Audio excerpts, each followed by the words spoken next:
Welcome to another exciting episode of Two Bar Connections. If your host, Jesse, and James, what's going on, everybody? What is going on indeed? So we are recording again because our last episode was absolutely scuffed.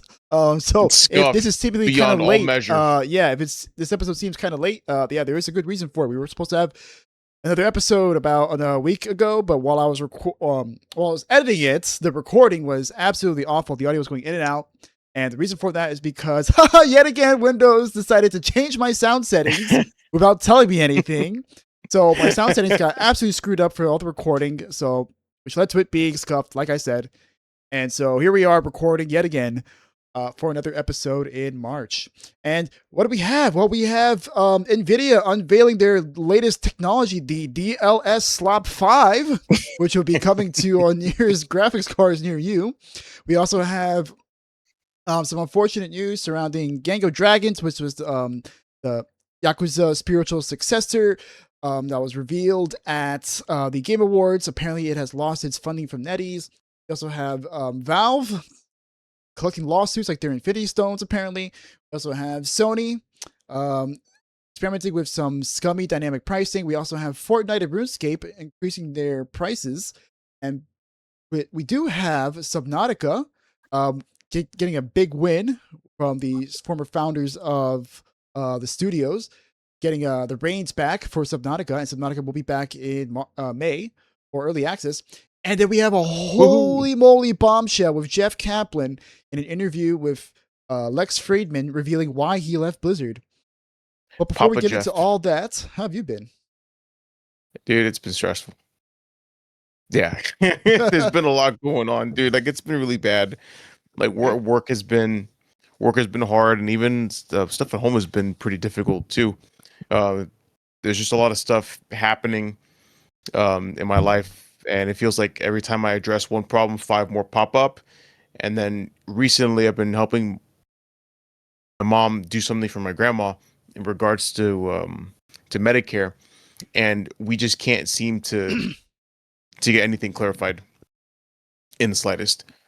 So we literally we've gone through great lengths just to activate her benefits. And even then, we're still not done. We're waiting to see if this new way works. But it's been pretty bad. Like, right now I have a week off of work, and I'm really happy because I just want to take it easy. I actually don't want to do anything.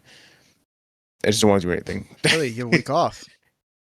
Yeah. What a quickie thing, because I happen to have a week off because it's spring break. Oh, wow. Really? Whoa. No shit. No are you way. Are you saying we actually have time to play games together again? Damn. All right. Say it ain't so. Finally. Yeah, dude. But it's been pretty busy. And the stress has been piling on for me. So I'm happy I get to decompress, or I hope I get to decompress after this weekend is over. Like starting tomorrow or Saturday, at least I can not have to use my brain so goddamn much. I hear you, man. Hopefully, we can get press together and get some gaming done, have some fun. That sounded kind of gay, dude. Red versus blue reference if no one got it. But how have you been, my friend? How's it going? I've been good. Good. I mean, it's pretty much the same thing as always. Work, studying. Not much on the gaming front because we both finished Resident Evil 9. And we did talk about it last episode. We did talk about it last episode. Yeah, and it's gone. The TLDR is it's a really good game. You should totally buy it. The Gray Section is awesome, and Leon the Sex Kennedy is freaking great to play as. Indeed. Absolutely. And, I mean, outside of that, I have been playing some Overwatch and having a lot of fun of Overwatch. Good, man. I'm glad. I got to Diamond 2. I'm about to be Diamond 2 in support. Woo! And everything else is, I'm still, because of the reset, now I have to, work my way up from Plat again to get back to Diamond where I usually am. But it's been pretty fun, man. I've had a pretty good season. Good. Like the past, 2 or 3 days, I've been going, mass. Only recently where I find oh, okay, well, the good times have to end eventually. The bad boons have to come and get in my team. Nice, dude. Very cool. Very nice. I'm glad you're having fun with Overwatch, because I know you've been stressed. You've been well, we've both been clamoring for the game, but you especially, like, that's your that's your baby. That's your Oh, excuse me. Sorry. More gas. good, dude. More gas. Yeah, it's gonna be very interesting to talk about Overwatch once we get into the Jeff Kaplan interview. I don't know how much Indeed. of it. I don't know how much of it you saw. I saw definitely almost all the stuff with. No, I saw pretty much everything to deal with Overwatch itself, and I saw same. like some stuff with like Titan and like, or really actually no, I saw pretty much everything had to do with Titan and like how Titan started, why it failed, and like what parts of it from Titan managed to carry over to Overwatch, and like what was the transition like period like between Titan and Overwatch. It was very interesting, very very interesting. I mean, I wish I could have watched more of it. I definitely am going to go back because it's a long interview. It's 5 hours. Yeah, dude, it's like I think it's one of the longer interviews that I've seen from any podcaster. So, and Lex Friedman is a certified gamer, so to have Jeff Kaplan on and talk about games, he was like, no, I'm gonna keep you here for as long as I can. But yeah, as I didn't get to watch as much as you did. However, I did watch everything having to do with Overwatch, and well, we'll get to it, but TLDR, Activision Blizzard, the corporation did corporation things, and that's pretty much it.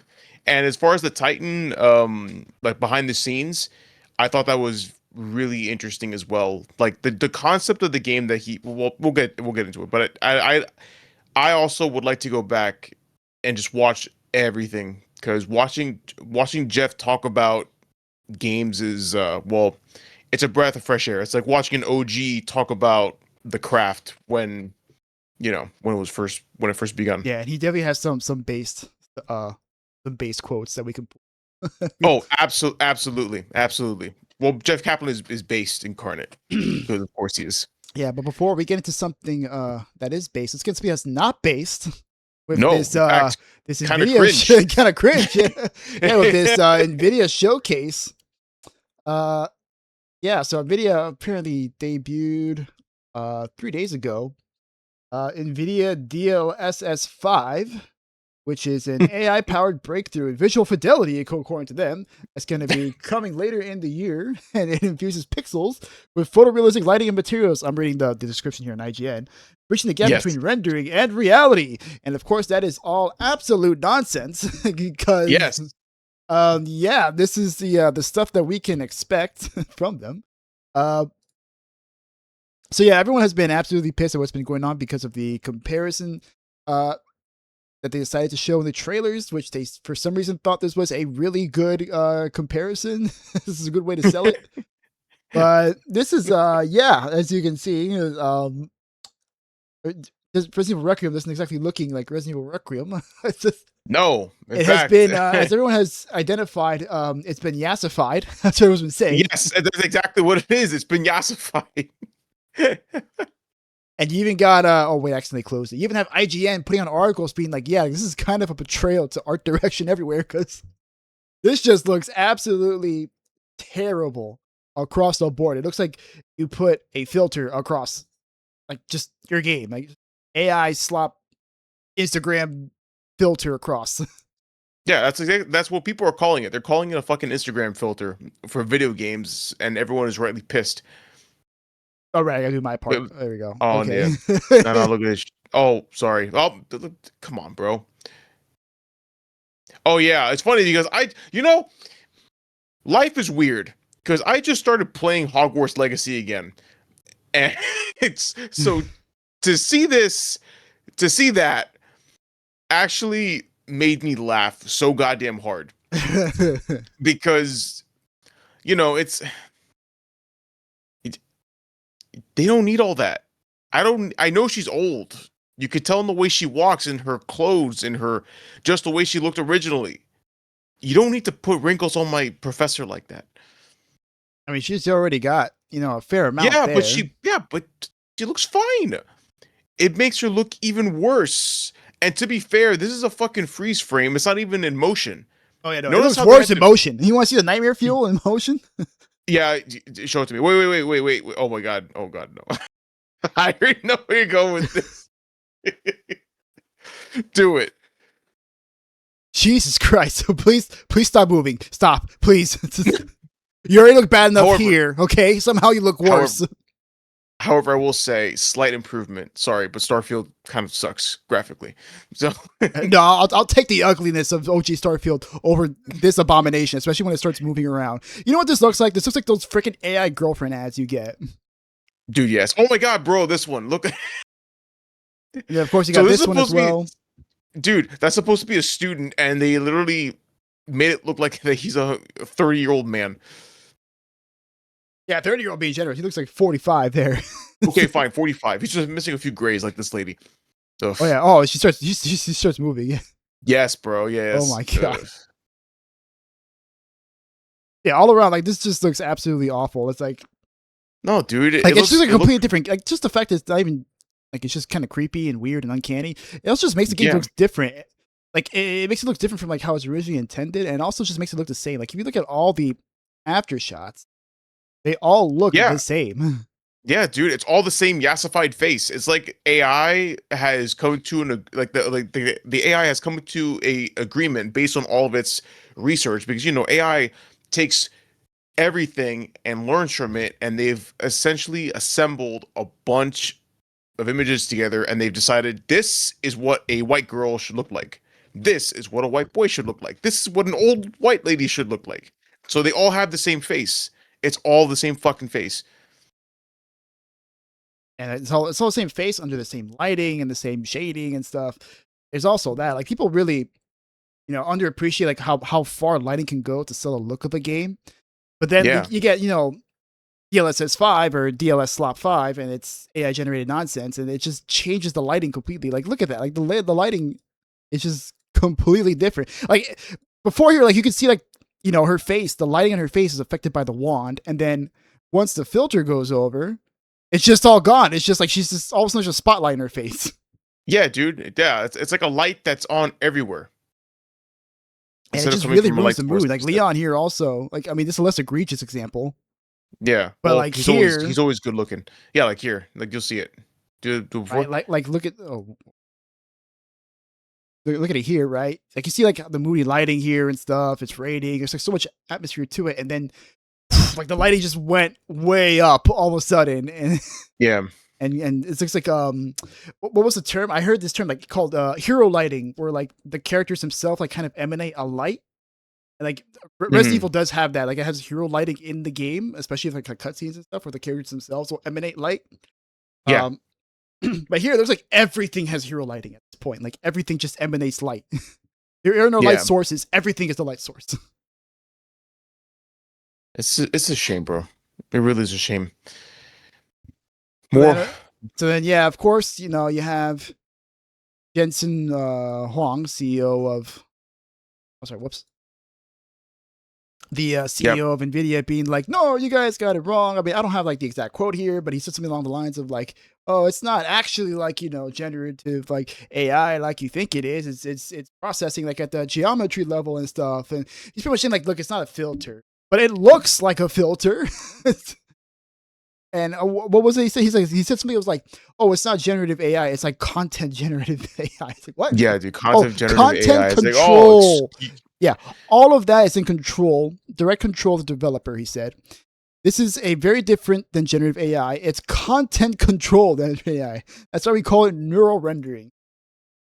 Neural rendering? Oh my God. Which I don't even know what the heck that means, let's be honest. I don't know what that means either.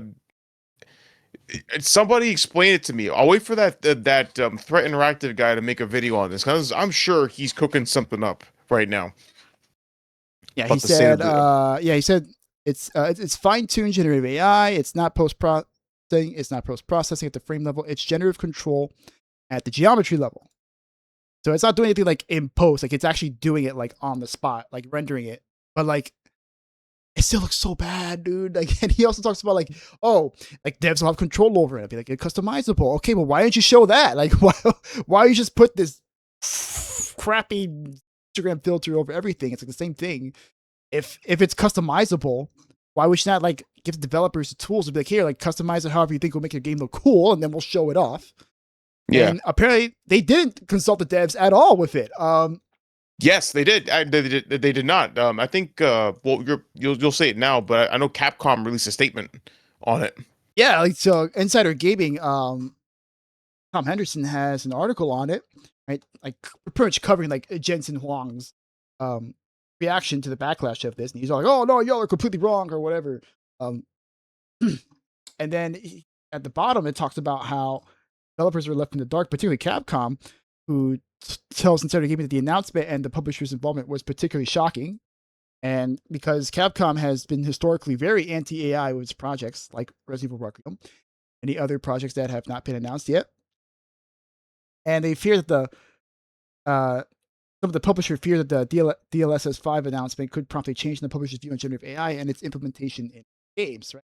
So this wasn't even like a developer decision. This was some suits up in the food chain at Capcom, be like, "Oh yeah, this is kind of cool. I guess we could show this off, right?" Yeah, and the developers are like, "Yo, what are you doing? Like, we didn't make this game with DLSSlop 5 in mind." And then, of course, there was a video on Digital Foundry covering it, and yeah, there's apparently just been some huge backlash over that, and the Digital Foundry kind of came back and were like, "Yeah, maybe we should have taken our time and talked about it more with our team and stuff." So they had Richard Ledbetter had this to say, like, when you first see that shot, it's quite different to argue with than when you flick between the two. Which one would you rather play?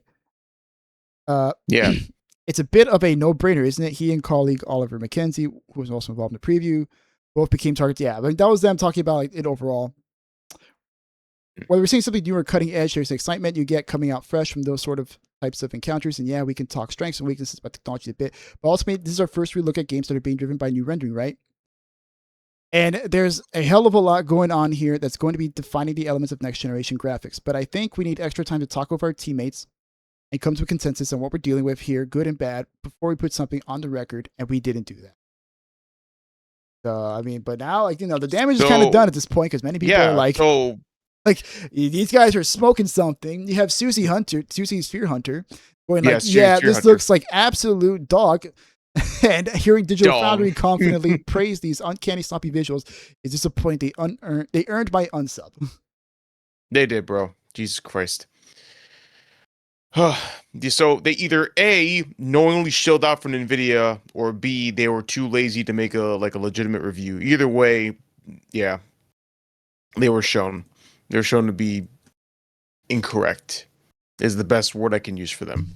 And by the way, I looked up neural rendering, and apparently it's the use of AI to generate or enhance images by learning visual patterns from data rather than relying on the actual the physics simulations in the code for the game.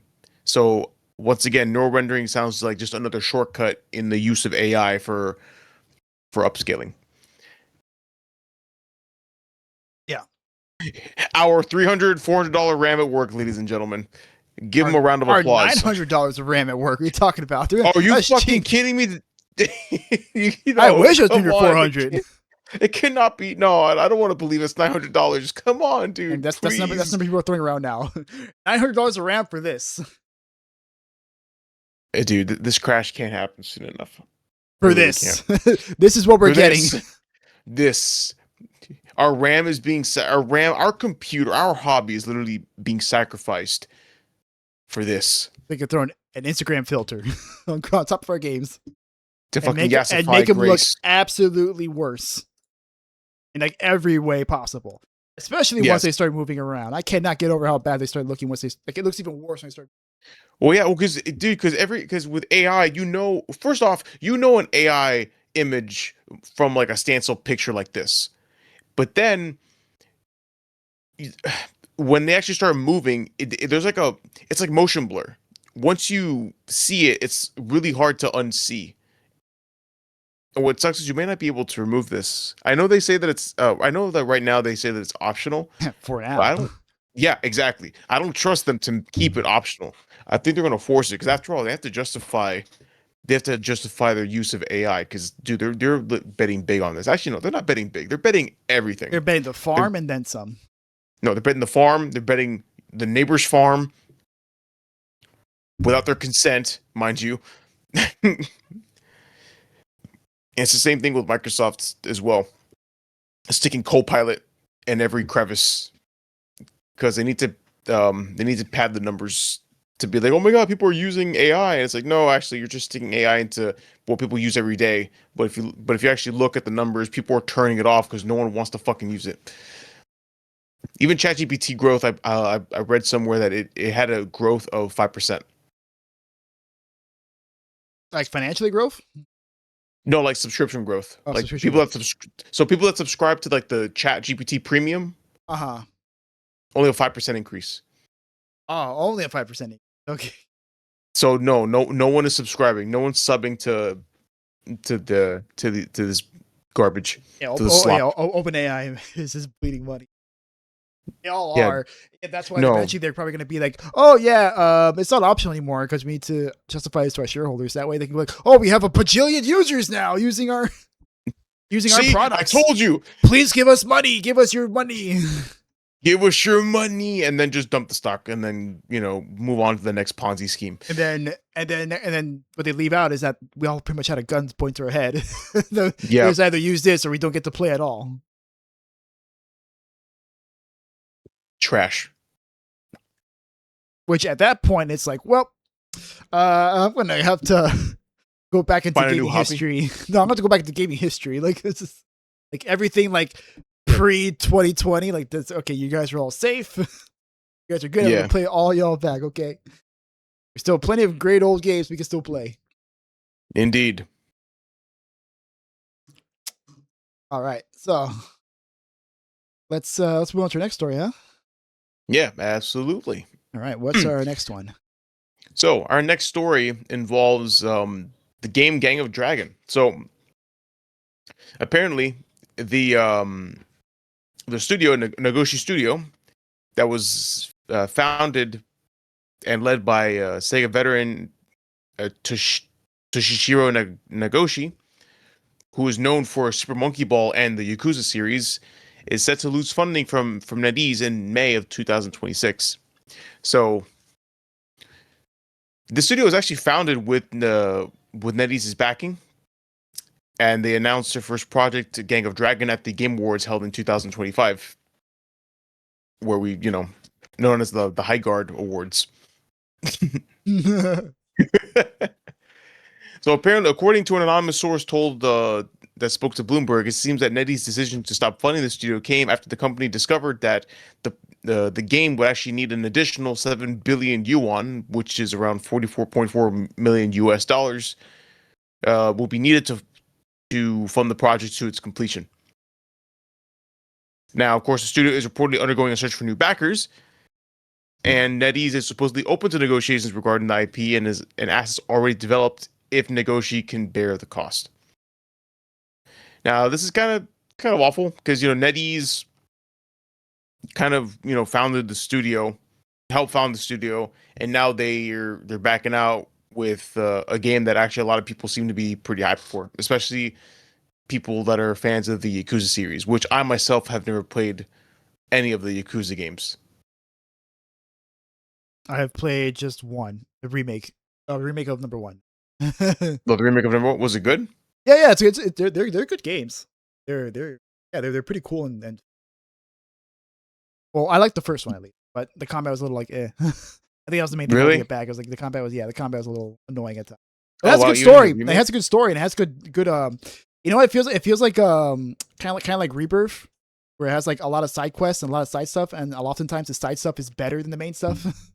Oh yeah, that's what I've heard as well. That the side content in the Yakuza games is gold. It's absolutely golden. Like memes galore and all that stuff. Yeah, and it has a really heavy emphasis on side content. Yes, which is pretty good. All right, and that's pretty much it. So Nagoshi Studio is still looking for new investors to help complete the project, and hopefully it won't result in layoffs and or cancellation of the game. And of course, the worst case scenario would be closing of the studio, because NetEase is a pretty big investor. They've got a lot of money. Not as much as Tencent, but NetEase has been put on the map, especially with games like Marvel Rivals. So we'll see where it goes from here. Yeah, I mean, hopefully they get their funding. 44 million is a lot, man. It is. That's a lot of money. It is a lot of money. But you know, but considering Negoshi's pedigree and his track record of delivering good games, you would think that would be worth it. But I guess the only thing I can think of is that NetEase is stretched a little bit too thin right now with a lot of projects. So they want to kind of they're trying to lean out their portfolio. Yeah, they have been cutting back lately. Like they cut back with they closed down the studio divisions of Mana. Yes. I know they did that, and then they also shut down the American part of the Marvel Rivals development team. Yes. Yeah. As soon as we covered that a while back. That was like we did. Like, as soon as the game launched. Yeah, pretty much as soon as the game launched, they laid them off. Yeah, they're like, oh, we don't need you anymore. So they've definitely been rolling back a lot on some of their, but I mean they're still involved in a lot of things. According to the article, they're involved with Quantum Dream, involved with Grasshopper Manufacture, and they're involved with Rebel Wolves, which is a bunch of former Witcher devs. Yes, and actually they're they're working on a new vampire game. Yeah, which seems really cool. Yeah, I've seen that. Yes. I don't remember what it's called, but it seems cool. Yeah, it does seem pretty cool. So I'm pretty excited for that one. Actually, they haven't said anything after that first trailer. They've kind of been staying quiet, which is fine. I don't want to see too much.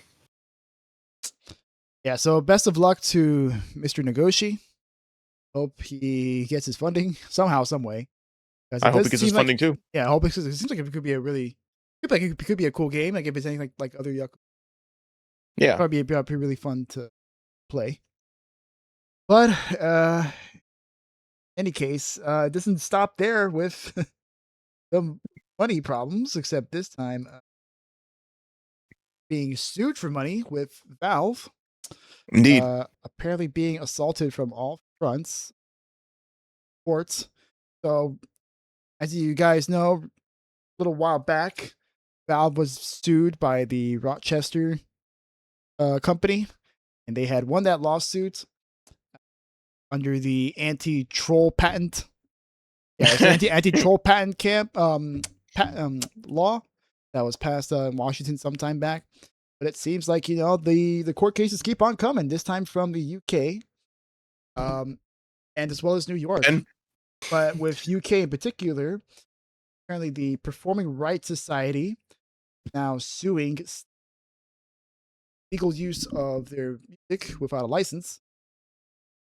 And the Performing Rights Society has said that it has commenced legal proceedings against Valve over the use of its members' music in games distributed via Steam. Came as a reporting from where PRS claims that the music was used without permission and that Valve themselves never obtained a license for its use of the rights managed by PRS, behalf of its members, comprising songwriters, composers, and music publishers. And according to UK copy management, both the publisher and distributor of a title must have license of the music. So PRS is pretty much saying that, like they broke this copyright management. Both Valve and the publishers and developers need to have the license for this. The PRS also then went on to allege that many game titles which incorporate PRS members' works are made available on Steam, and they cite examples such as Forza Horizon, FIFA, EA Sports, FC, Football Club, and Grand Theft Auto. PRS is also that they have tried to reach out with Valve on obtaining a license for several years, but they have not received any proper engagement from the company. But oh wait, there's more, because in New York, the Attorney General is suing Valve for loot boxes, which apparently promotes illegal gambling. And this came from a press release released by the February 6th. Found that Valve's video games, including Fortress 2, enable gambling by enticing users to pay for a chance to win rare items, monetary value. So the lawsuit goes into detail about like how loot boxes work in all three games, and about how they can cash in virtual items by selling them on the community market or by collecting accounts places. Sorry, excuse me. Oh, you're good, man. Damn. You got a good one today. Okay. So you're gonna have to. All right. So where were we? Yeah. So the Attorney General office also goes further and says that Valve facilitates and even assists the process, and they talk about how the box model is essentially gambling, prohibited under New York and under penal. The lawsuit aims to permanently stop Valve from promoting gambling features and also to make restitutions to consumers and give up all profits it made from practice in violation of New York. Definitely some very, very, very harsh things they're trying to get.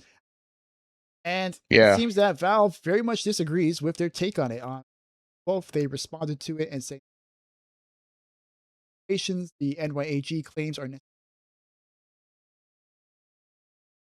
So in a public statement, they talk about how in 2023 they tried to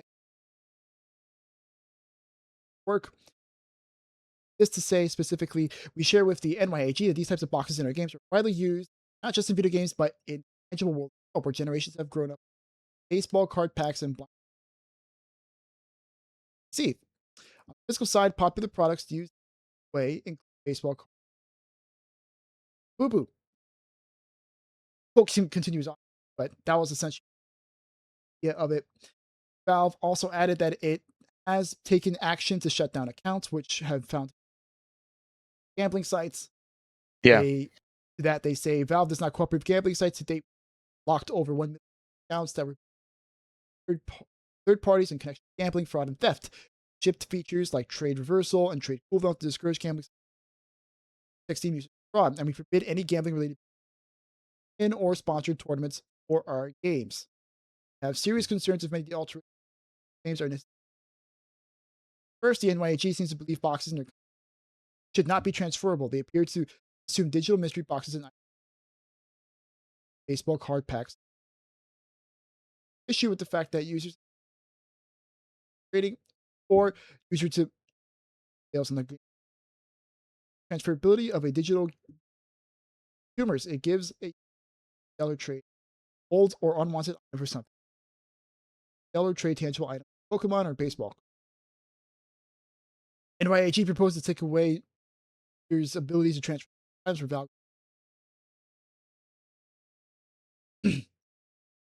They also claim that the NYAG wants Valve to collect more further personal information from people beyond what they already collect from processing payments.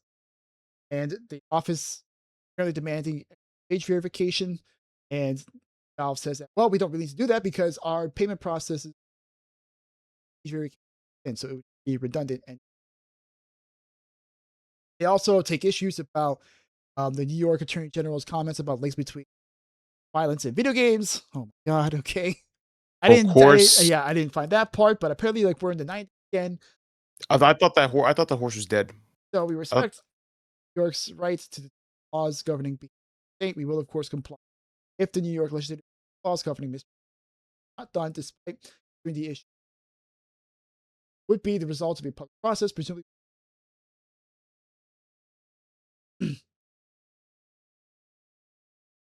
Damn. So Valve essentially said, well, he gave the middle finger over to the New York Attorney General's office. So, in a sense. Well, what are your thoughts? Who's in the right here, in your opinion? I mean, I don't engage enough with this stuff to really like have a definitive say on like who is right and like wrong and stuff. So yeah, because we're not gamblers. So. Yeah, like we don't really engage in loot boxes as loot boxes instead of Overwatch. Watch you gain it for free, so it doesn't matter. you can't even pay for them anymore. Yeah, but I mean, it's if what Valve says is right. Like you can do things with items, right? And that ability to transfer items makes it a step up from like regular loot. Like one of the big contention points around loot boxes was that you're paying money for an item you don't even know you're going to get. And even then, that item is stuck in that digital ecosystem. Whereas with Valve, you can trade those items away. Like, oh, I don't like these items, I can give them away. And to me, I think that seems pretty customer friendly in my eyes, because it's like, well, I can get rid of these things, and it's a lot closer to like, baseball cards in real life. Like, and you can trade baseball cards with friends or friends, whoever you might know, which you couldn't do with like other loot boxes in other games. Like, that's it. Like, you just pull the lever, hope you get the item you want. If not, get bent. Right? That's it. Exactly. No, it makes perfect sense. And actually, there was a situation in Overwatch where, some people, I'm sure they spent money on the legendary loot boxes just to have it full of duplicates. So, and legendaries are kind of expensive, I mean, so Blizzard did fix that pretty quickly.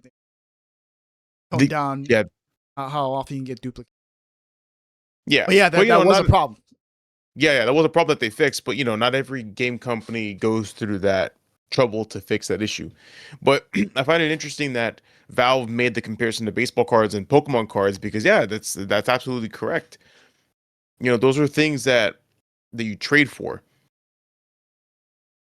and that you can use as a barter with other consumers, with other members of the community. So you'd take issue with trading baseball cards and Pokemon cards and the like. And Labubu, I don't know anything about Labubu, so you gotta watch the South Park episode of Labubu. Oh God, I'm afraid to watch that episode.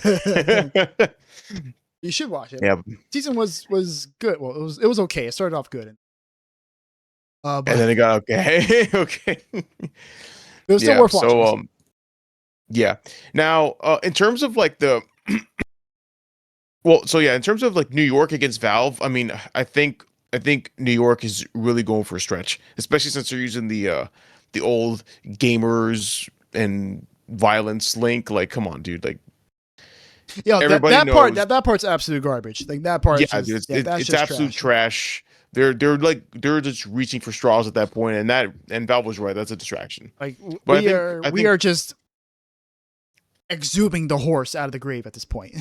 Yeah, bro, exhuming the horse to beat it once again. So, yeah, honestly, I think Valve is in the right. And call me biased if you want, but yeah, it's true. Like, there's legitimate gambling going on everywhere else, and you're going after something like this. So we'll see what the courts have to say, and we'll see what the decision will be. Yeah. Now, it definitely will leave some big ramifications for it. If say Valve loses, they have to pay all this money. It's gonna force them to rethink like how they do, their business model. They do like, because it's like, man, if I have to keep changing it every single time for like all these different regions over time, they're gonna be like, okay, well, screw it, we're just gonna completely change the way we. Yeah, of course. However, I do take issue with some part where the Attorney General does claim that they should be collecting more information, and it's like, yeah, I don't like that. Valve's like, no, dude, we don't collect more information than we need from our users. So, pretty. And then you were gonna say something about music? Oh yeah, no, as far as the music, I'm actually kind of confused on this. Like, in what way was Valve selling music without permission? No, apparently they have to have.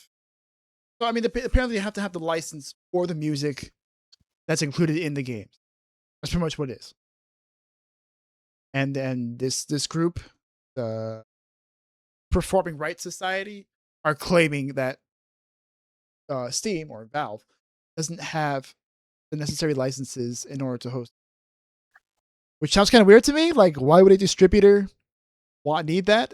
That's like, they're just a distributor. Like, they're just holding on to the games so that people can buy them from them. It'd be like going to a GameStop and being like, do you have the license to this Rock Band game you have here? And it's like, what? Yeah, I'm just selling it. Like, what are you? And like, I'm not the publisher.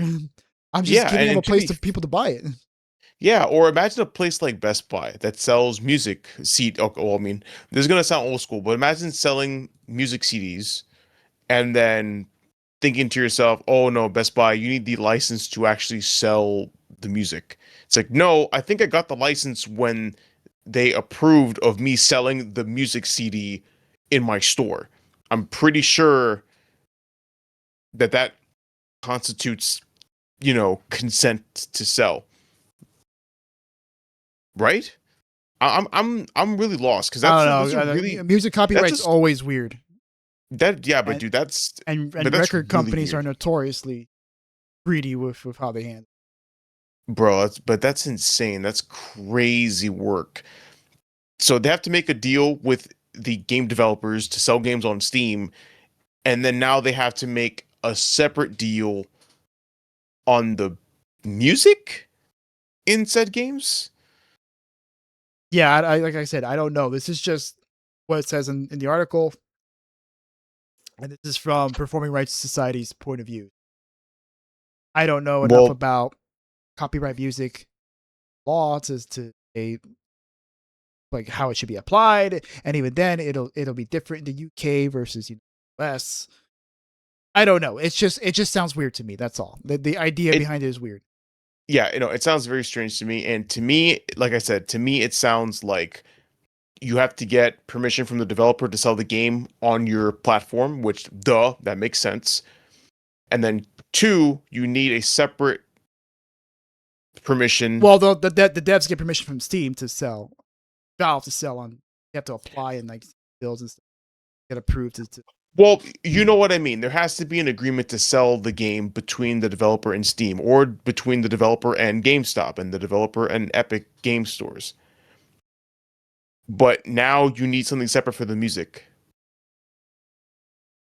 and I don't get it. I just don't understand. The only thing I can think of is a lot of these games, they do sell their soundtracks as separate purchases or as part of the game bundle on Steam. Actually, I know because I actually have the soundtrack for Deep Rock Galactic and Lies of P on Steam. And I believe those were separate purchases that had to be made. So maybe there it is something separate that they need. Because people forget that you can buy music off Steam, and movies. I think, can you buy movies off Steam?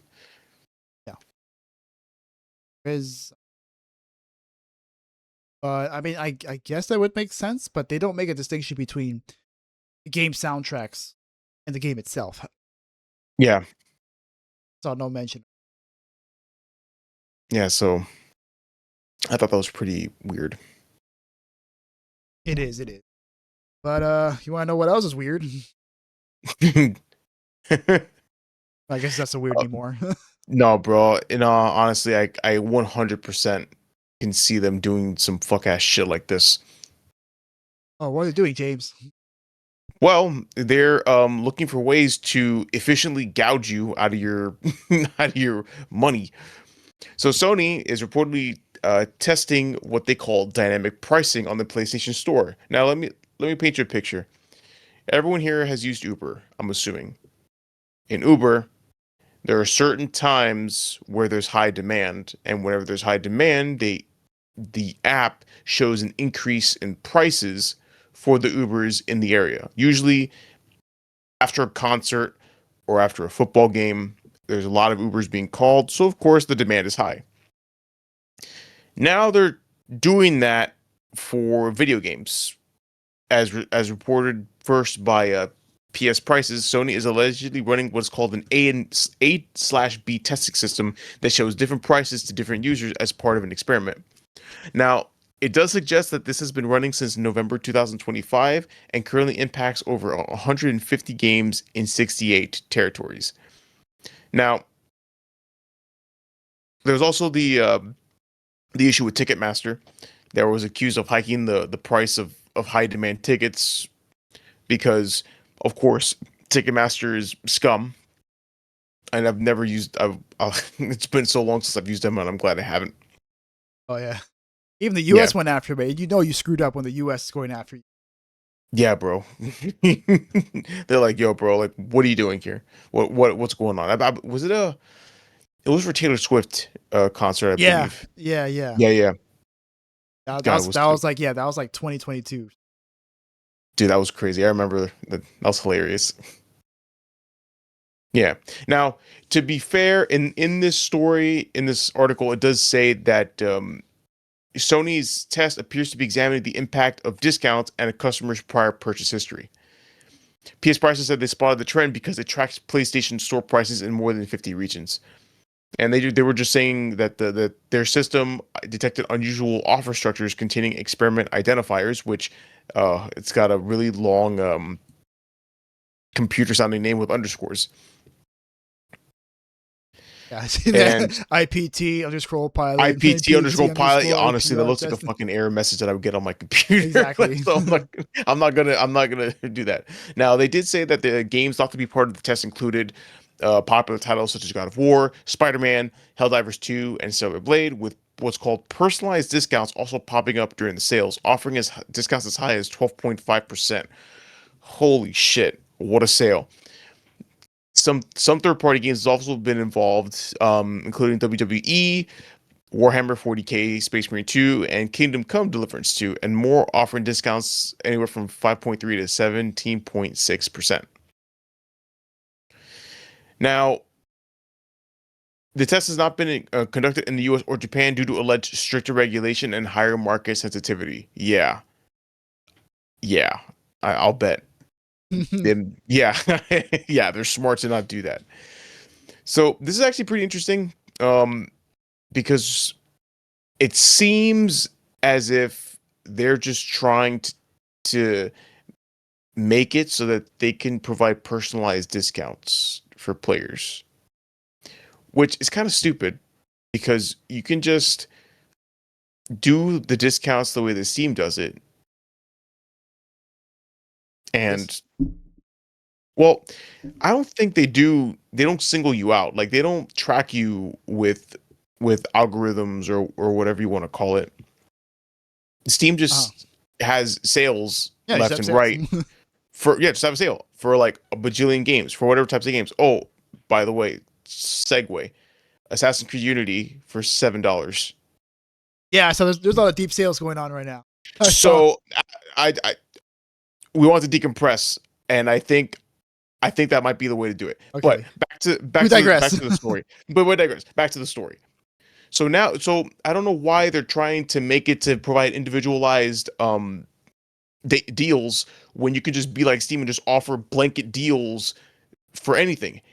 Let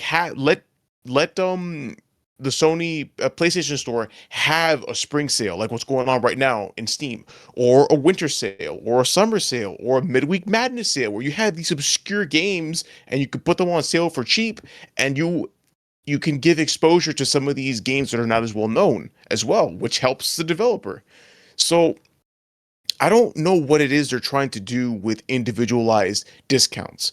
And the discounts that they are giving is so exact. Like, Steam is 20, 30, 50, 75, like whole numbers, but these people was like 5.3, 5.6, 17.7258%. Like, it's really strange. It's really, really strange what they're doing.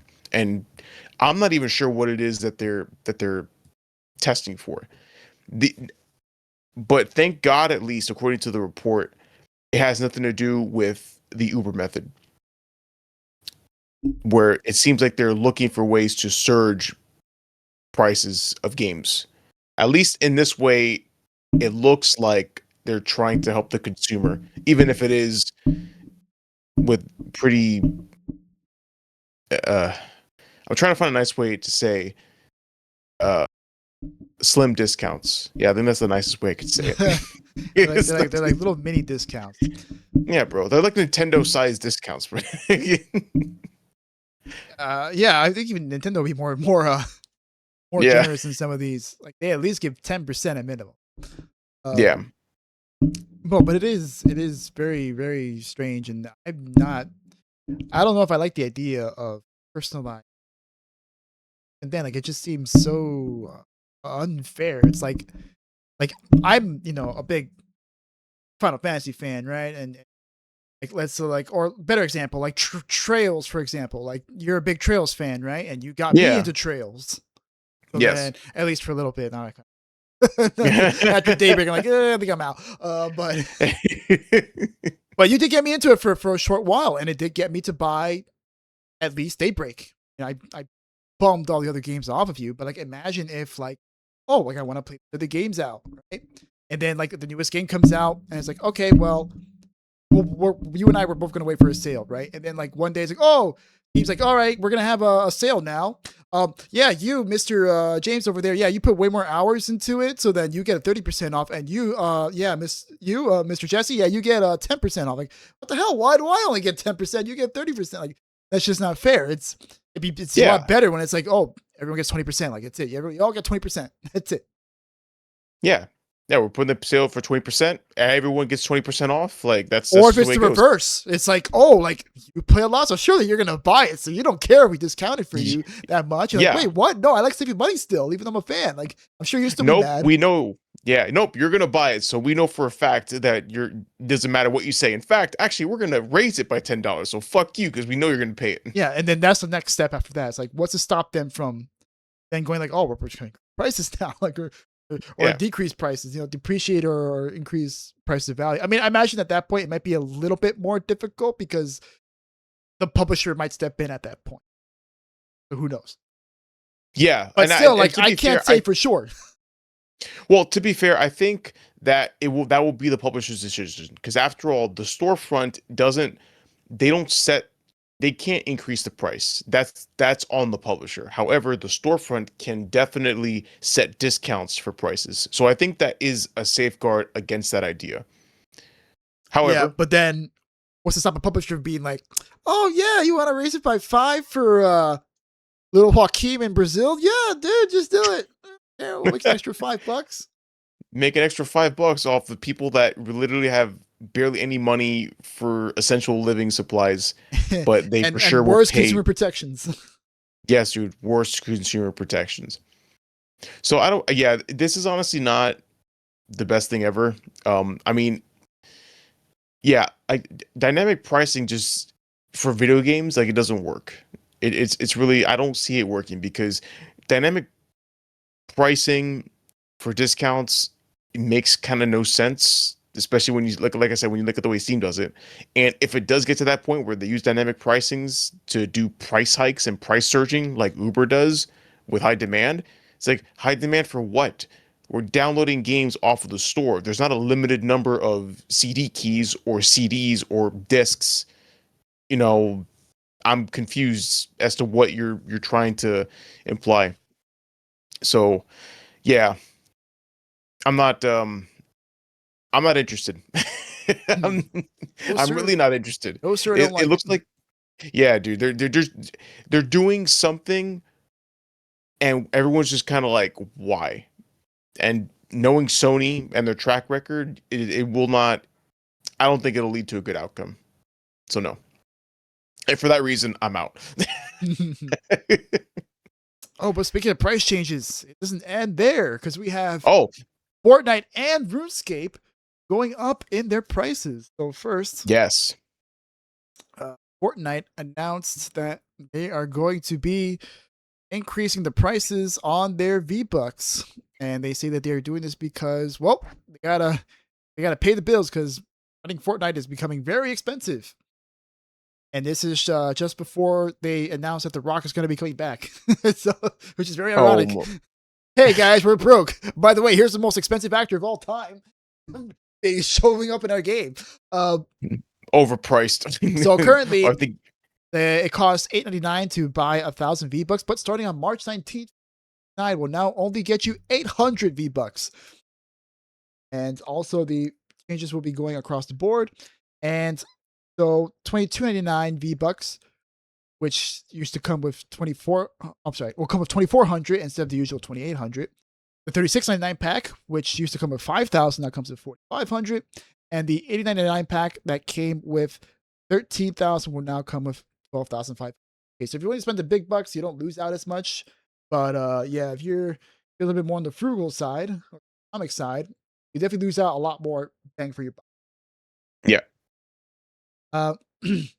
So they are staying at the same price, but you're just going to get a bit bit less bang for your buck. But that's not the only thing that's happening, right? Now the monthly subscriptions is also changing. So the Fortnite crew, which is the game's monthly subscription membership, will remain priced at $11.99. However, only instead of receiving 1,000 V-Bucks a month, you're now going to only receive 800. So it across most. There's also price drops coming to all of Fortnite's season passes. So the OG pass, the dropping in price from 1,800 V-Bucks. Okay, so that's a little bit of a drop. Okay. Games Music Pass and Lego Pass will be dropping from 1,400 to 1,200 V-Bucks. So, okay, a little bit of compensation there. And then the Fortnite Battle Pass will drop from 1,000 V-Bucks per season to 800 V-Bucks. So, okay, yeah, so it'll cost less. Okay, so it's dropped it a little bit. But they are also altering the amounts of V-Bucks you earned with the Battle Pass. So, sure, it's going to be a little bit cheaper, but before we could earn 1,000 V-Bucks plus 500 more, except now it's just 800 and no bonus rewards. Now you just get 800, and that's, whereas before I used to be able to get 15. Even though it's cheaper, you're getting, again, a lot less bang for buck. Indeed. Also, the game's battle bundle, which includes battle pass and a level, it will be changing its going from 2,800 V-Bucks to 2,600. But you earn less, so you're going to end up buying. You don't have enough V-Bucks left over to buy something. Also have. That's how it was before, right? Like you have enough to buy the next one, and some left over to like buy a skin. Which said that's how people that's how they did it. They would complete the battle pass, they would complete the bonus challenges in the pass, and then they would have enough to buy the next season's pass, and then they'd have enough money left over for whatever skin they desired. And Fortnite skins are cool, dude. I mean, and that's really why you play, to get the skins. That's like the status symbol. There's a fuckload of skins, dude. There's so many skins. Yeah. I know. And they're all good. And they're all good. Like the Fortnite skin, like art department or whoever is in charge of doing the skins, like, dude, they're legit. Yeah, they got a good art department. But what about the Fortnite gift cards? Well, good news. At least those will still be good for the rate that's printed on the card. Not going to be affected at all. You're still bucks as on. Yeah, but they'll be changing soon. Yeah, obviously, like, future cards aren't going to be as. Oh, but it gets worse because now RuneScape is also increasing prices. And it used to be previously $14 a month. It is now being increased to $15 a month, with the year of RuneScape membership costing $132. This puts it at about the same price as World of Warcraft, unless you live in certain parts of the world where it'll be even higher than World of Warcraft. Bro, holy shit. And this is the second price increase that happened in less than 2 years. Because in 2024, RuneScape's membership jumped from $12.50 a month to $14 a month, and the annual plan went from $80 to $100. Wow, $80 to $100. It went from 80 to 132. Jesus Christ! They went from 80 to 132 in less than 2 years. My God. Okay. Yep. Wow. That's crazy. That's disgusting. That is so gross. Yeah. So they justified this in their latest post, talking about how the cost of infrastructure, cost to upgrade your systems, and to bring new content necessitates this. But what they don't mention in the post was that in early 2024, RuneScape developers Jagex was acquired by private equity. Woo! Yay! I love private equity coming into my favorite hobby. The only way this makes it better if the Saudis now took. Now we just need Saudi money. I don't want Saudi money. I just want my hobby to be fine. I just want to play games in peace. God, this sucks so much ass. This blows. Yeah. Everything's getting more expensive, man. This is now like a new recession indicator at this point. It is a recession indicator. When Epic is struggling to keep Fortnite on, you know there's trouble going on. Yeah, dude. But no, but to be fair, that's fueled by the AI chip bullshit that's going on right now, because they literally had no issues until AI companies started to gobble up all the chips. But then again, I think that's that's going to be the next crash. It's going to be the AI fueled crash. People are going to the investors, the fucking Ouroboros of AI investments is going to literally eat itself, and then we're going to have to pay the price for it. Yeah, well, something tells me even when that happens, game prices aren't going to. Maybe Epic. Maybe Fortnite. RuneScape private equity? Nah, that ain't happening. Lame. Whatever. I had fun with it when I did, so I can't complain too much. Yeah, it's a shame. I was thinking about renewing my subscription to. I'm not gonna pay WoW prices. You crazy? What? Yeah, screw you. I didn't want to pay WoW prices for WoW. Yeah. And it's why I didn't play Final Fantasy 14 because like you want me to pay $15 a month? Yeah, fuck you. And it does. I did see that like because we were wondering like does this affect old school RuneScape, but I'm pretty sure it affects both old school RuneScape and I think once you get a subscription, you get it for both. That is like the one advantage that it has, like you get for both games, and they're both different games. Mm-hmm. Not like like one's like just like a version, the other like no, they're completely different games. So there is that you do get to enjoy both. But I just want to play old school, man. I don't want to play this new whippersnapper RuneScape. I want to play that old stuff. The new whippersnapper RuneScape. I like that. I want and that you're old right. Stuff. Yeah, dude, I want the old stuff with the cheesy graphics and the giant world that I love so much. That's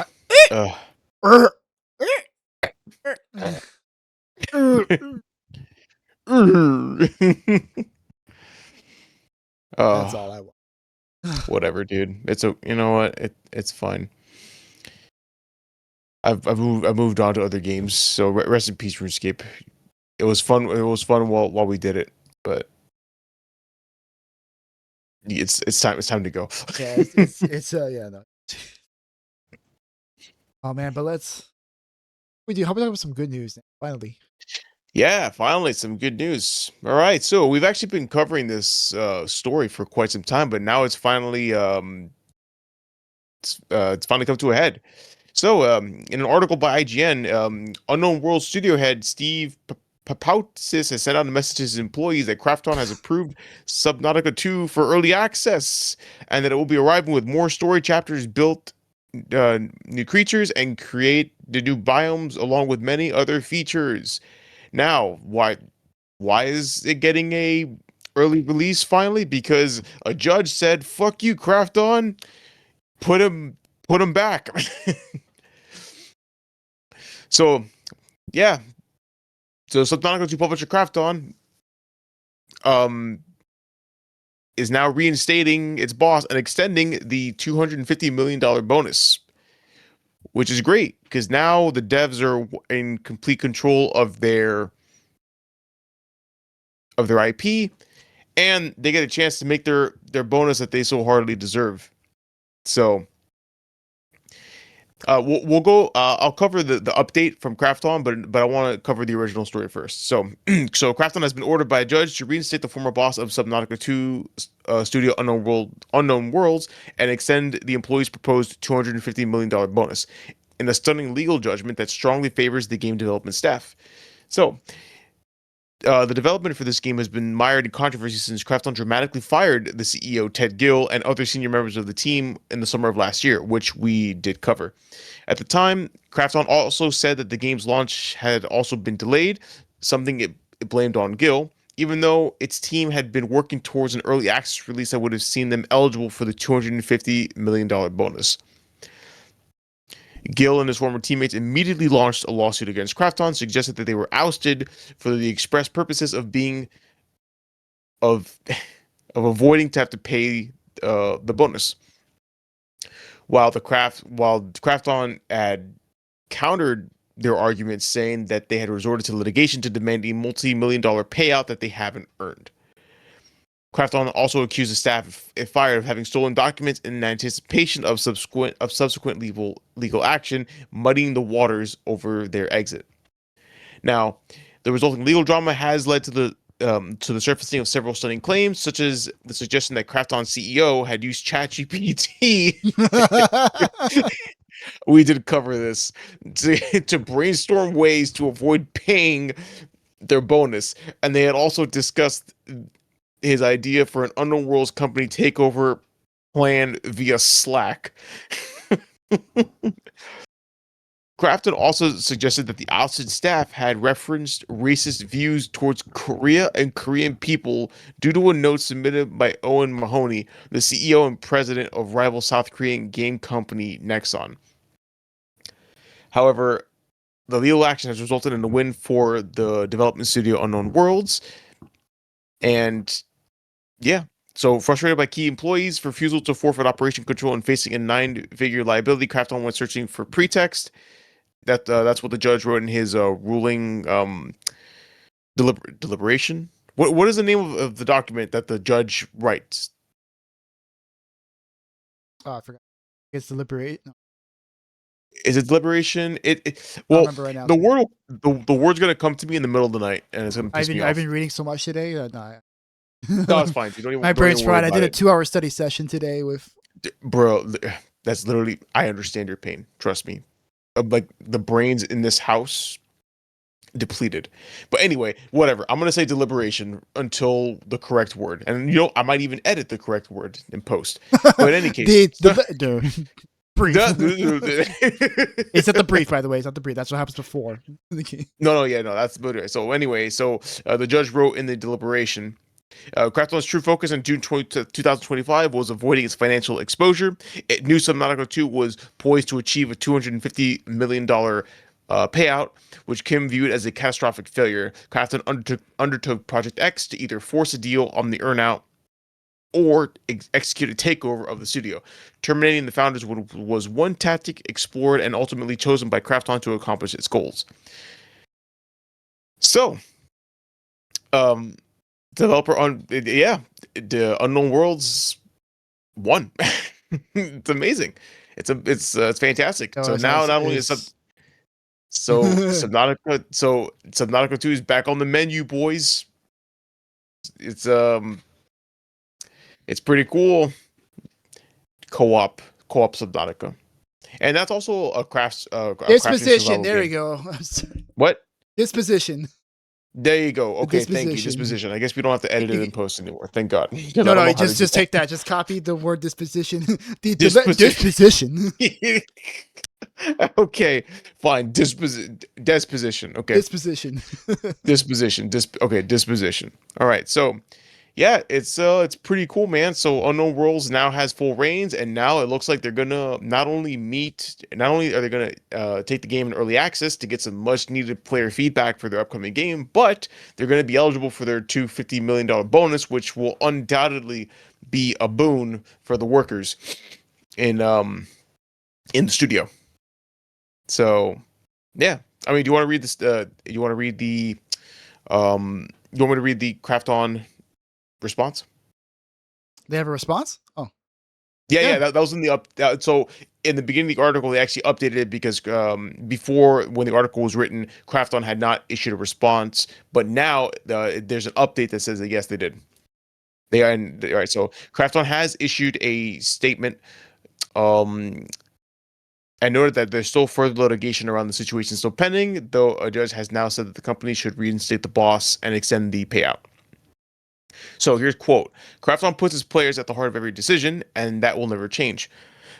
Over the past several months, Krafton and the Unknown Worlds team have worked tirelessly to strengthen the game and prepare it for an early access release, with a continued focus on delivering the best possible experience for the Subnautica community. We look forward to pushing out the newly updated version as soon as possible for players. While we respectfully disagree with today's ruling, we are evaluating our options and we determine our path forward. Today's ruling does not resolve the former executive's claim for damages or an earnout related to Subnautica 2. while with further litigation still pending. In the meantime, Krafton's immediate focus remains unchanged, delivering the best possible game to Subnautica fans. Get fucked. I don't care. Get screwed. You tried. You literally got caught. Yeah, they got bent. Yeah, get bent. They absolutely got bent. I'm tired of fucking corporations or these publishers screwing us out of good games because of money. And these people were fucking hard, dude. Like, Subnautica was essentially an indie game, but I think it still is an indie game that blew up. So, yeah, thank God. Good for them. You have any more thoughts on this? Oh, I mean, it's great. It's great for Unknown Worlds. Great for the founders.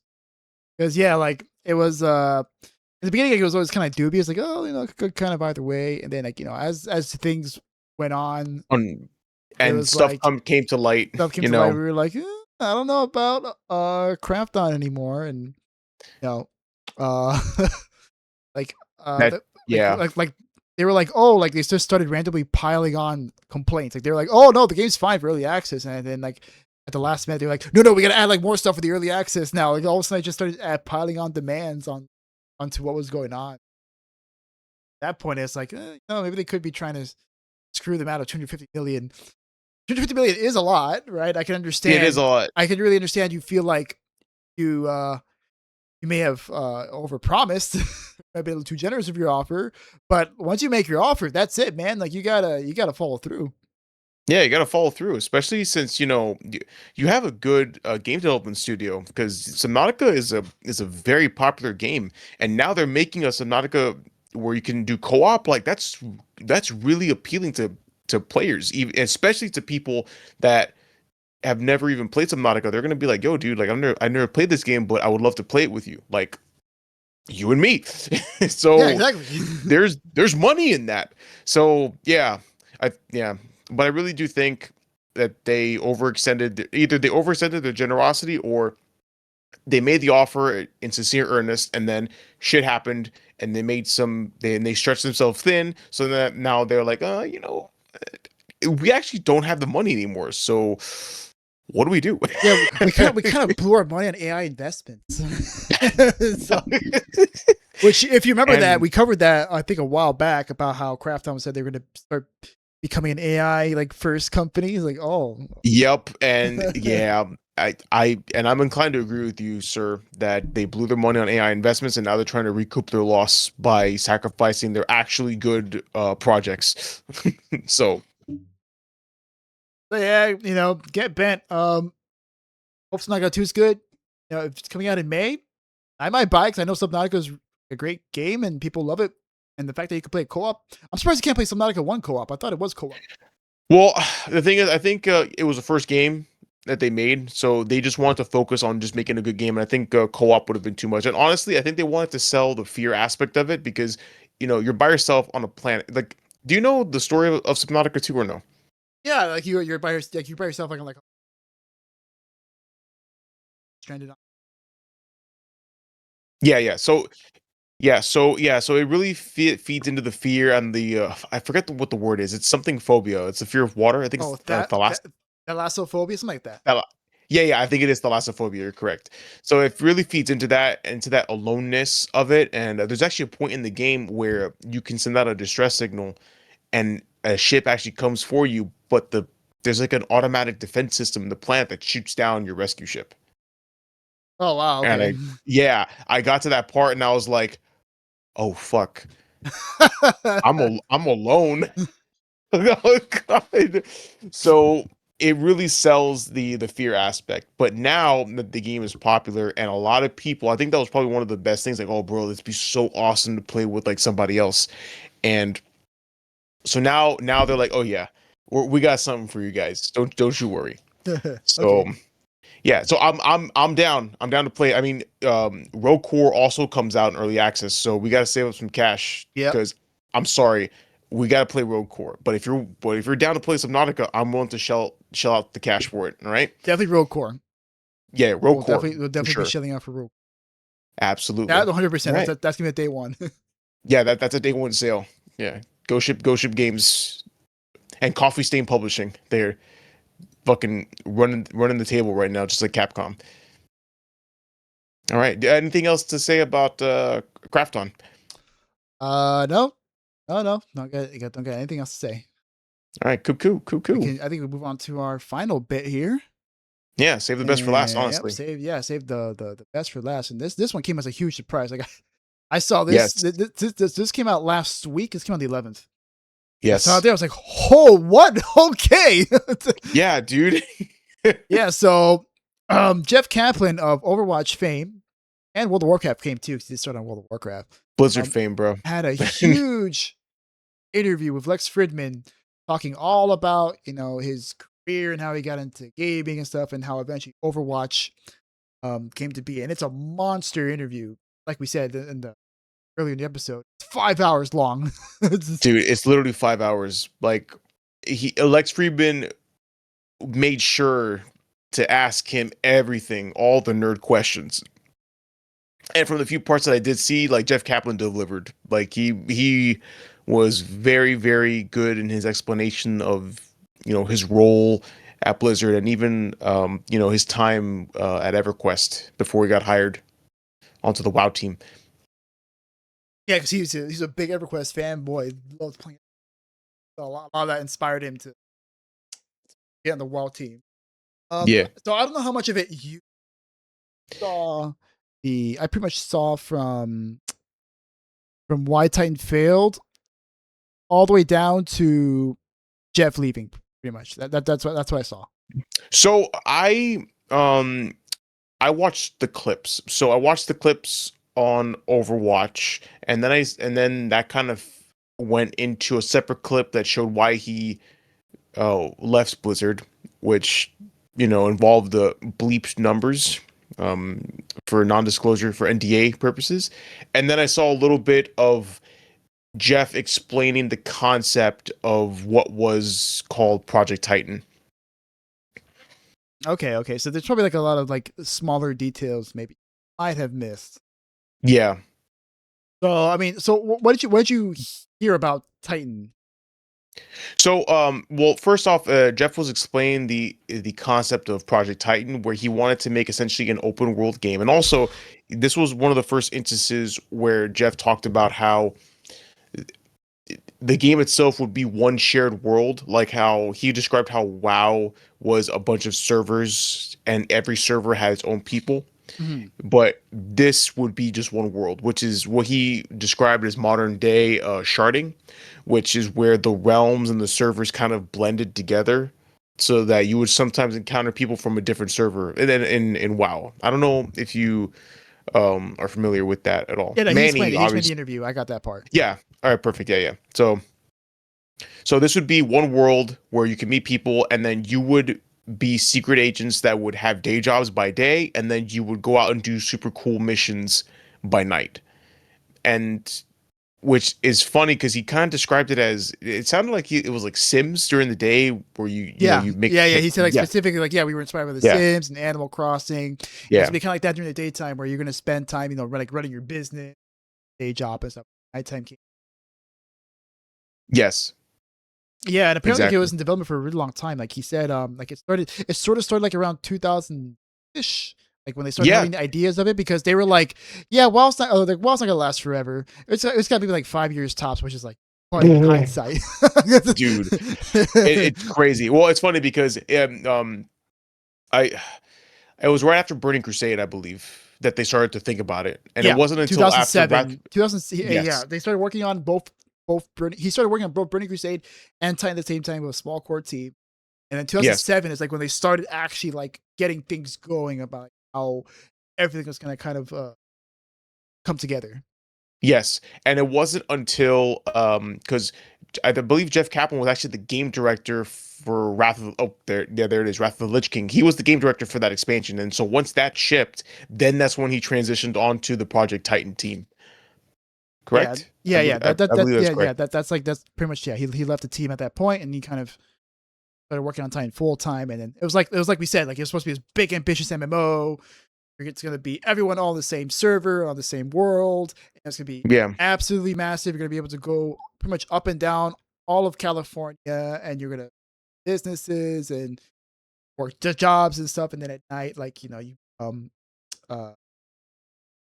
but like, unfortunately, he said like the vision like wasn't really there. Like, I had a lot of ideas, but they didn't really have like a plan for how to make those ideas a reality.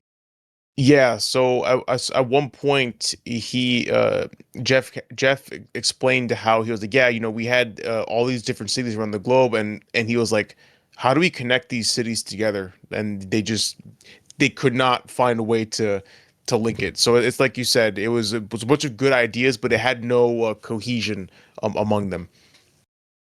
Yeah, and he said that, like, you know, by 2009, I was pretty much like, yeah, this isn't going to work out. And he spent a lot of time trying to convince Mike Morhaime and all the higher ups that, hey, like, this isn't going to work out. Like, you got to shut us down, because like we're just burning through money.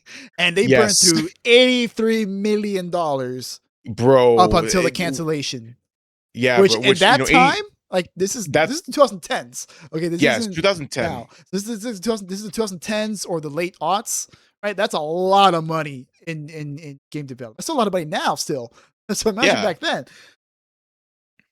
So he was like, yeah, like, you know, we probably should really shut this down, because they were just hiring people, and like they didn't really have anything to do with, they didn't have any work for them to do, because they're like, we don't really know how this is going to really work. So they kind of just had everyone doing like busy work just for the sake of to keep them busy and to justify their payroll. And the team members just ballooned and ballooned. Eventually it just reached critical mass, and they're like, well, we can't sustain this anymore. By 2013, they're like, yeah, we're just going to shut this down. That's when it was officially canceled. So honestly, honestly, what? No, I was gonna say, like, the story of Project Titan, it feels like that would be an excellent subject for a documentary series, and I would totally watch that. Like, development of Titanfall up until cancellation, and how it became eventually Overwatch. That'd be so cool. Excuse me. Yeah, that sounds like a no-clip documentary right there. Yeah. Yeah, so he was like, all like, yeah, like, we kind of let the team down, because like we were like still high on WoW. We were like, oh, we made WoW. Like, anything we make is gonna be gold at this point. Titan, it was kind of like a humbling experience for him. And it was funny because he talked about, I don't know if you got this part, but he talked about like his hiring philosophy. About how I didn't get to I didn't get to that part about his hiring philosophy. So he talked that kind of ties into like how he was talking about like, hey, like we were hiring like these amazing artists, like we were like a guy from Belgium and stuff that was like coming in, working on like our art for our game, but like we didn't have any vision for it. And he was like, yeah, you know, I just don't really agree like with this idea of hiring, you know, people in anticipation of something. Like, I'm more about like, get your vision first, and then like hire based on like what you need, based on like what to get everything lined up, and like work out the logistics of things. Like, okay, now we get on this. How are they gonna work? That's sound hiring philosophy. Yeah, that's like a sound hiring philosophy, because like, especially like in this day and age, especially like in the, you know, post-pandemic bubble, where all these idiotic executives are like, oh, we have this massive growth in the industry, we have to hire more so we can meet more demand. And then now we're at this point where everybody is now getting fired, because they all thought, all these stupid executives in suits and counters were like, oh, well, clearly there's a bunch of demand here, and surely it'll be sustainable indefinitely, so let's just hire a bunch of people and blow all this money so we can meet this gaming demand. And then now look where we are, right?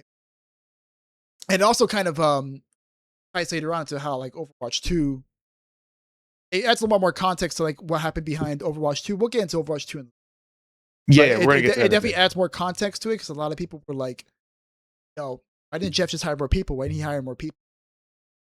Sense, like, it probably caught it really adamant about it. Just hire more people. And it really like makes sense why, like, given Jeff's philosophy on hiring, like why he was so hesitant on Overwatch, on hiring more people for Overwatch. Yeah, that makes sense. But then Titanfall again got canceled. And then this is an interesting part. Like, so then we get into the Overwatch. And apparently, like, Project Titan failed. And Jeff was like, oh my God, I'm gonna lose my job. I don't know what happened. The team's like gonna fall apart and stuff. And that's when Mike Morhaime gave him 6 weeks to come up with the next pitch for their game. Yeah. And had to satisfy 2 criteria.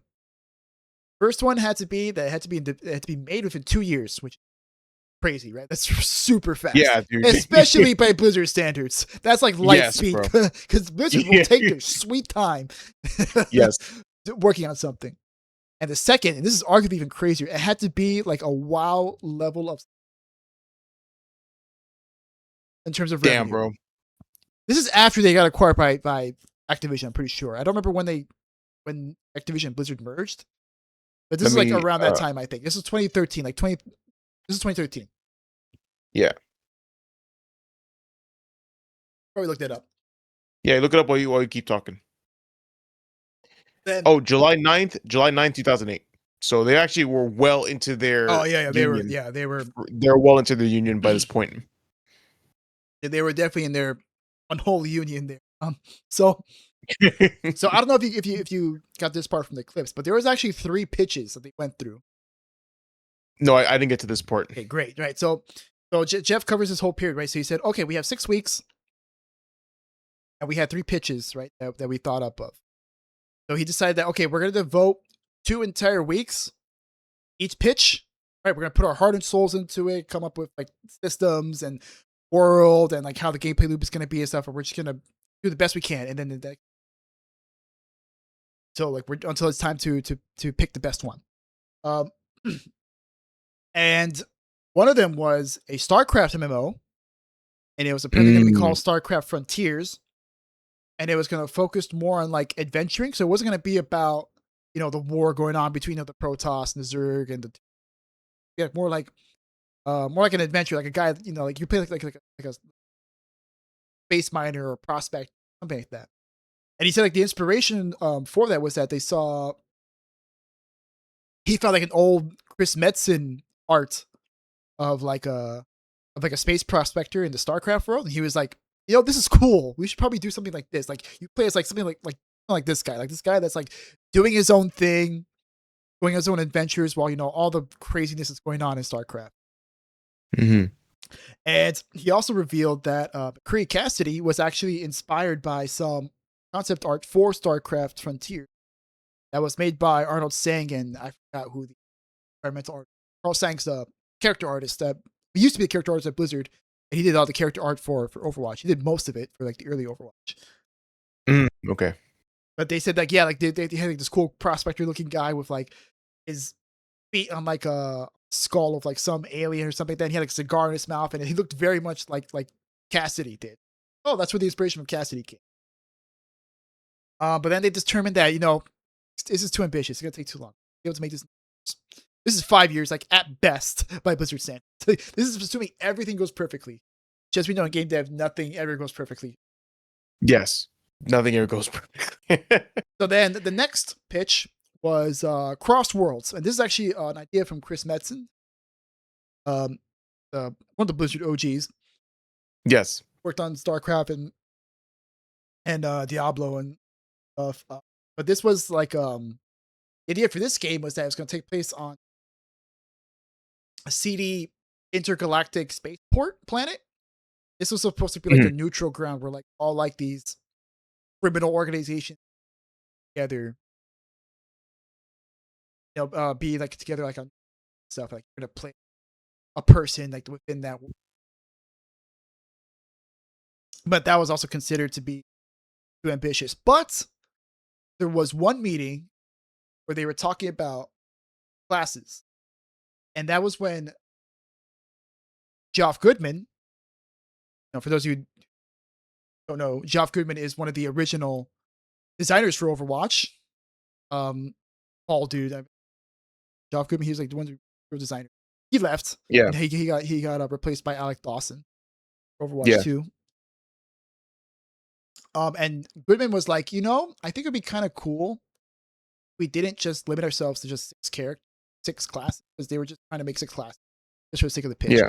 He was thinking like, it'd be kind of cool if like, instead of 6 classes with each one having like 100 abilities that we have to like, with and balance and stuff. What if we just had like 50, and like on all 50 of them had like 1 or 2 abilities? They were like really cool. And so after that meeting, Jeff Kaplan was like, oh, wait. So then he went back to old Titan art, found art for the jumper class. let me tell me if this sounds familiar. It's a time traveler with dual pistols, a blink ability, a recall, and a time bomb. Oh, gee, I wonder who that could be. So Jeff saw that and he was like, what if this wasn't a class? What if this was a person? What if this was like a character, like you had a history and stuff? So he took that artwork to Arnold Sang, and Sang was like, him and Sang like worked together and like kind of came up with the backstory of it. Like, oh, like what if she was British and stuff, and stuff like that. So eventually that came the concept of Tracer. But that idea of like making like 50 instead of having 6 classes, if you have like 50 classes, right? You gotta see like where the Overwatch inspiration comes from at this point. Because Overwatch is pretty much just 50 different characters with all different abilities. Like, they only have like one. So then Jeff started working on the side pitch for what he called at the time monetized shooter. It was just called monetized shooter, and he revealed that originally it was supposed to be an F2P game, a free-to-play game, where you actually paid for the heroes themselves.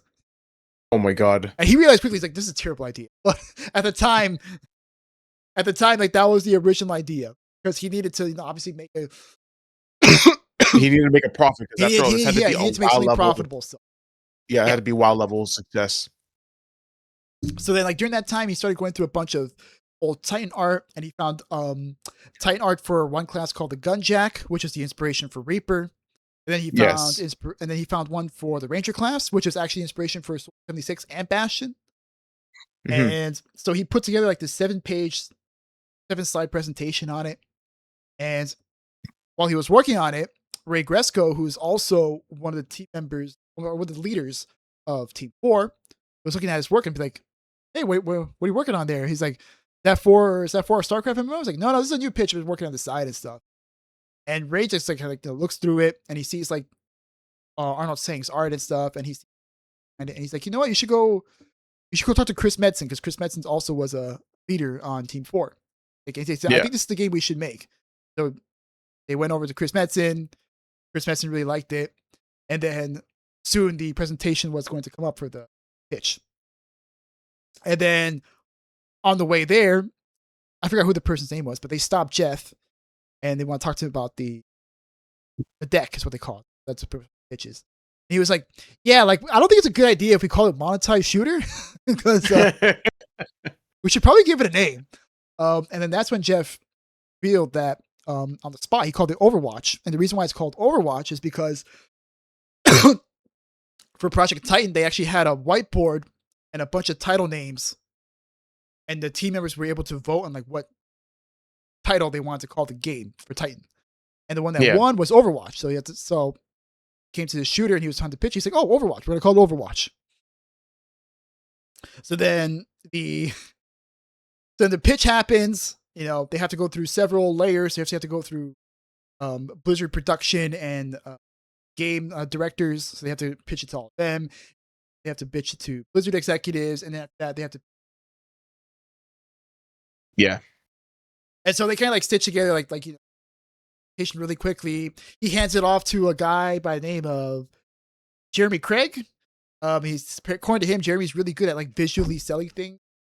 Apparently when Jeff makes a presentation, it's crap. It just sucks. They actually called it Jeff Decks, because he looked horrible and ugly. And he's like, "I don't care. I just want to pitch the game." Oh, poor guy, bro. He gave it to Jeremy. Jeremy spruces it up, makes it look real. And then they have like a timeline there of like what they want to do. And then that's when he showed that the idea of crawl, walk, run showed up.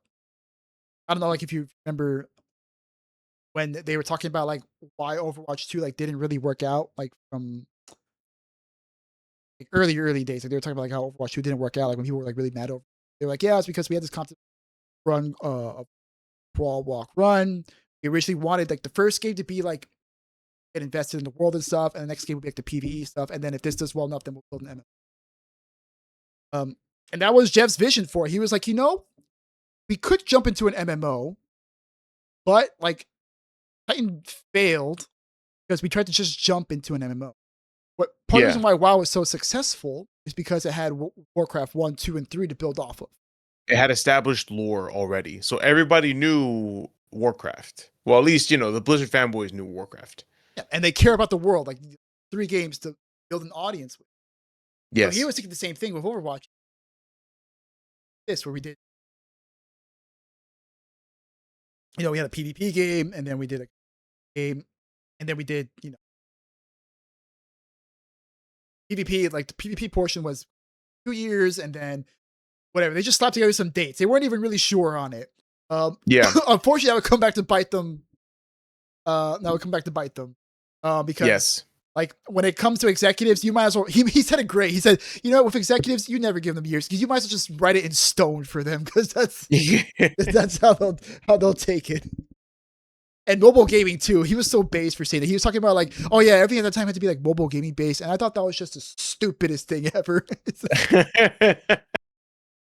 Which is ironic now because there's now going to be an Overwatch mobile game spinoff. So of course there is. Just like how there's in a Diablo. I mean, it's being made by a separate team, so like it's not going to affect Overwatch 2. It's being made a completely separate team for it. Yeah, but it's going to be for the express purposes of milking money. Yeah, probably. So I mean, that was like how Overwatch was like made. Any thoughts on that? Because I know like you didn't. I know you didn't cover all that, but what I didn't really get it. I only got into Project Titan, and honestly, that story of Overwatch is pretty cool. I mostly just watched essentially what they call the downfall of Overwatch, and what eventually led to the exit of Jeff Kaplan from Blizzard. Yeah, which was pretty sad to say the least. But of course, in terms of Overwatch, I mean, even when it was being developed, it was already being preyed upon by Bobby Kotick and his executive friends, as you know, because they saw what they considered to be NFL levels of success with Overwatch in terms of the Overwatch League and all this other nonsense. So Jeff was actually kind of caught between a rock and a hard place because he had to essentially try to make this happen for the executives, where they would buy teams and they make the Overwatch League. And but to be fair to Jeff, he actually says that working with the Overwatch League was one of the best parts about Overwatch in general. That he met a lot of good people, and the people who actually ran the league were some of the most hardworking and enthusiastic people that you could ever meet. But he did explain how the fervor for Overwatch League and the demand by the executives and by Big Bobby, that it started to get in the way of development for the game. Because I remember there was a part in it where Jeff explained that he really liked doing world events for the game, or like holiday events like Halloween, summer games to celebrate the Olympics and all that crap. And he found that he couldn't do that because he was so focused on doing Overwatch League things. Which, it's funny he says that because I remember there was a period of time where Overwatch just stagnated and there was no new content. And whatever new content there was, it was just a Halloween. But it was like the exact same Halloween how many times we played a Chuckenstein event? Bro, oh my god, bro. It was literally the same fucking event. It was the same thing every year. It was the same thing every year. They changed it up, maybe like a little bit, be like, oh, like, well, like an extra different move. But you're pretty much doing the same thing. You're standing there shooting that little boss that came by. Yeah, and then shoot the Junkrat and all that stuff. So, and that was kind of ass because he couldn't make the game that he wanted to. He was essentially making the game that somebody else wanted to, and because Bobby wanted to oversell Overwatch League to a bunch of other billionaires. Yeah, pretty much told them like, "Oh, this is going to be an NFL level success." Like, what? Okay, like the NFL's been around for like 70 years and it has pretty much owns Sunday. Like they own Sunday in America. Yeah, dude, they do own Sunday in America for like 50% of the year. So I mean, yeah, Sunday is church and football, man. That's it. It's Jesus and the NFL. That's what you get. Yeah, Jesus in the NFL, and Bobby tried to make that a thing, but of course we all know the story of what happened. That costed Overwatch its future. Yeah, I mean, and there was also like pressure from even within the team. Like, there's a lot of developers within the team who were like, "Oh, yes, they were like, yeah, like we don't really like PvP games. We really want to work on a PvE game." There's a lot of people who were like really desperate to work on a PvE game because they just didn't like working on a PvP game. So he had, people within complaining about him working on the live events, like Halloween and stuff, because they're like, we should be working on Overwatch 2. And then you have Bobby, the Overwatch League, being like, "Oh, we need to make skins and stuff for the Overwatch League event and stuff." And then you have the other executives within the Overwatch League getting pissed that like they're losing money on this. So like they want to start cutting into Overwatch's revenue so they can make back some money. Yeah. And and then on top of all of that, the executives are also getting pissed because they're like, "Hey, like you told us you were going to make Overwatch 2 and it's going to be out by like 2019 because you said in that presentation it was going to be out by 2019, which goes back to the comment of him being like, yeah, you might have told them in stone. You might have read it in stone because they'll just take it to heart with them, whatever you say. And he was also like very much like, no, like he really wanted to keep focusing on like what made Overwatch so special in the first place, because he was all like, we got to catch the wave here. Like you got to catch the wave and ride the wave. Yeah, catch the wave and ride the wave. Yes, I remember that one too. Yeah, because he was like, we built a really big PvP audience. Like we should keep working on this. Which, we all wanted. Like we all wanted more PvP content. Like, yeah, it'd be great if we also had the PvE content as well. Also, like, but like, did primarily fall in love with Overwatch, like the PvP aspects of it. I mean, of course, everyone started loving the worlds and stuff with like cinematics and whatever. But I mean, the thing I think that like at least me kept me coming back was the gameplay. Like I wanted to keep playing against other people. Like I really like the overall like combat of Overwatch. That's why I still play it to this day, 10 years later. Yeah, that's the core aspect of the game. So it was really weird that you had half the development team saying, "No, we don't want to work on this." It's like, my guy, that is why the game is so successful.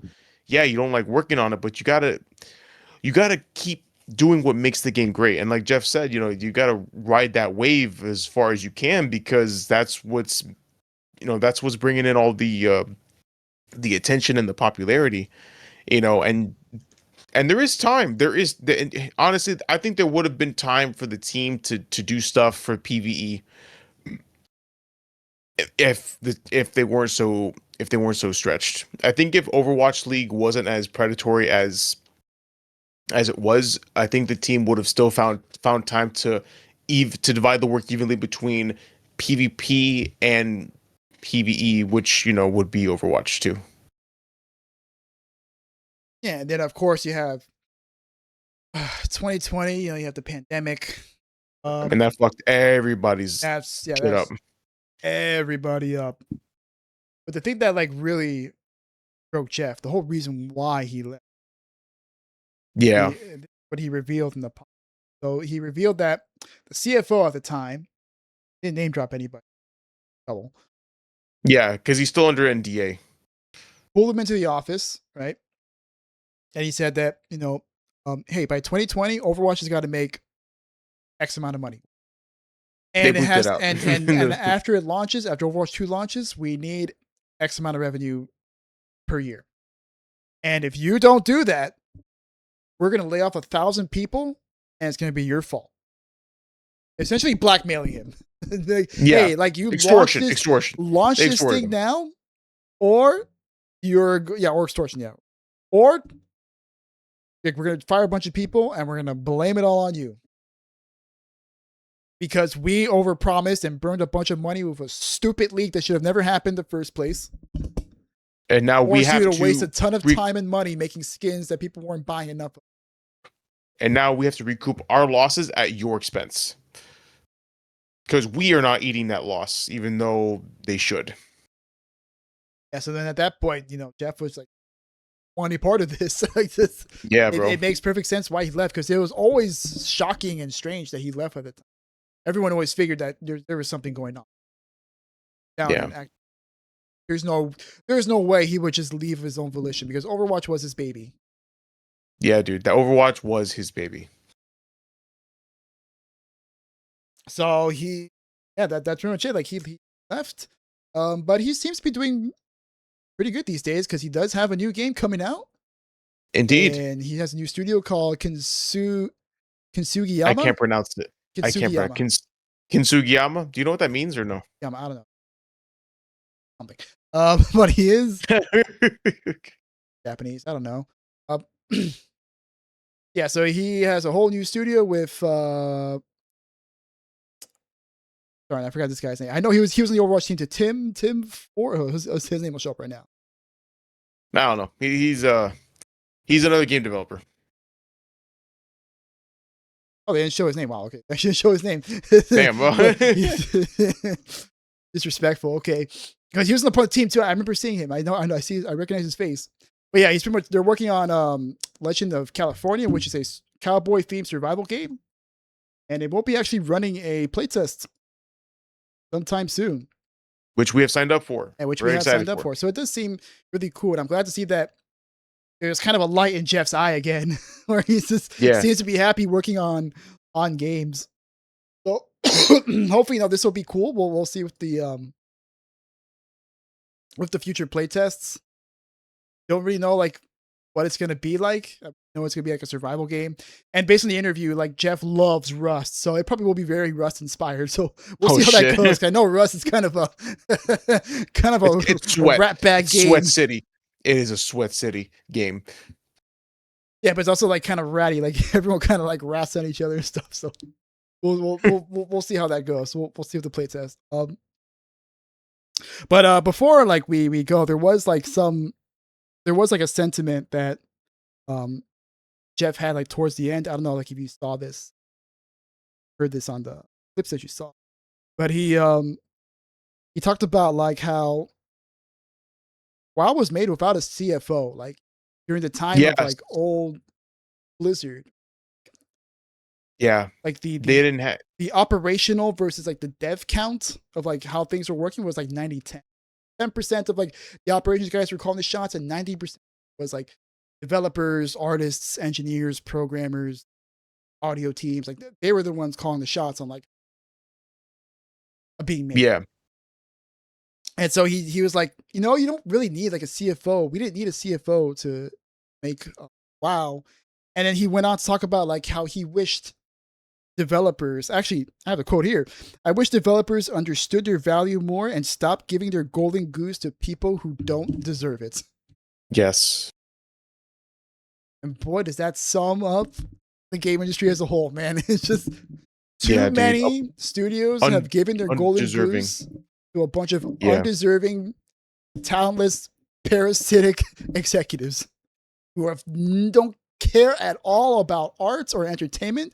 They are only there to make money, and they will do everything they can to suck the soul out of it if it means they'll make an extra buck. They have no clue what they're doing, and they do not care. They really don't. They don't care. And like you said, it's all about making money. So, and not only is it about making money, but it's also about making sure that they don't lose money. And whatever money they do lose, it'll come out of your pocket. They'll offset the cost to you, because that's just how it is nowadays. So that's why indies are rising up and corporations are really not they're really not doing much now. They're not doing anything substantial now. If you're out on your own, keep being out on your own. You can make something special. You can make something cool. Like we've seen it so many times over the years. Last year, Silksong killed it. Blueprints killed it. The year before that, Baldur's Gate killed it, right? It was pretty much self-made and self-published, right? You have all these great games that are coming out. Yeah, dude. Balatro, another one. Yeah, Balatro, Megabonk. Sorry, Megabonk. Megadonk. My bad. Yeah, just understand your value.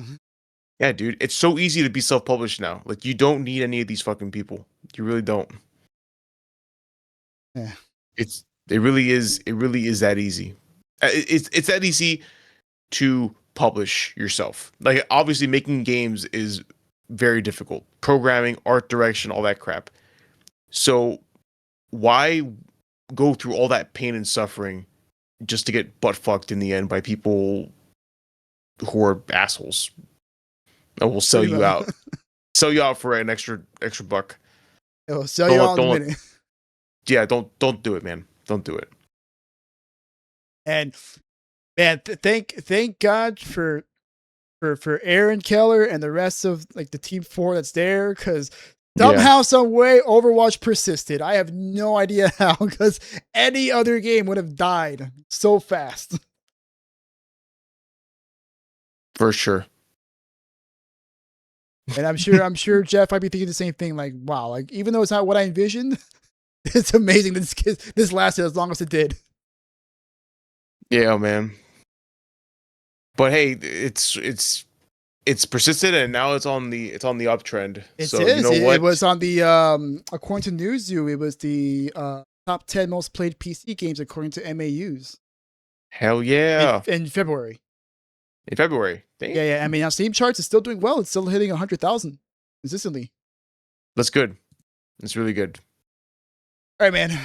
So this has been a long one. Well, there was a lot to cover. Lot to cover. Like the Jeff stuff alone. Like that could have 30 minutes. Yeah, for sure. That could have been a whole episode on its own. All right, man. How about you sign us off?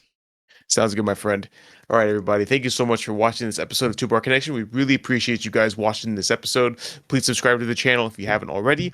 Leave a like down below. And also, please leave comments if there's any stories you want us to cover, or if there's any games that you recommend for us to play. The best way to watch us is on YouTube. However, we do have audio-only versions of the podcast, and you can find us on Apple Podcast, Amazon Music, and Spotify. We also have a Twitter handle. No, we will not call it X. And you can find us on the handle at 2Bar Podcast. So please give us a shout out, send us some memes, tag us in some memes, and we'll have a good time. All right. So thanks again, guys, for listening or watching. Good morning, good afternoon, good evening, wherever you are. Peace. Bye, everybody.